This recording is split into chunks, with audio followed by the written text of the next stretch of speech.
कटक तालदंडा केनालर काम देखिले मुख्यमंत्री प्रमुख परामर्शदाता असित त्रिपाठी।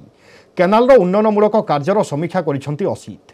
बोटिंग पई केनाल उपयोगी अछि कि नुहे से नहीं स्थिति परखिसेंती। तांको सहित पर्यटन सचिव सचिन आर यादव, केन्द्रांचल RDC Anil Samal, deputy commissioner Avinash Raut प्रमुख उपस्थित रही।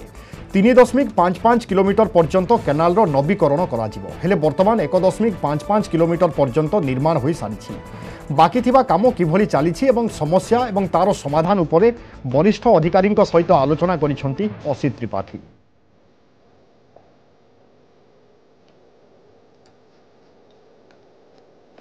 कटक तालदंडा केनाल काम देखिसेंती मुख्यमंत्री प्रमुख परामर्शदाता असित त्रिपाठी। केनालर उन्नयनमूलक कार्यर समीक्षा करिसेंती असित। बोटिंग पई केनाल उपयोगी अछि कि नुहे से नहीं मध्य स्थिति परखिसेंती।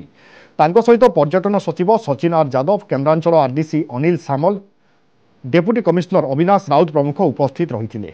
प्राय 3.55 किलोमीटर पर्यंत केनालर नवीकरण हेले वर्तमान सुधा 1.55 किलोमीटर पर्यंत निर्माण कार्य सरी।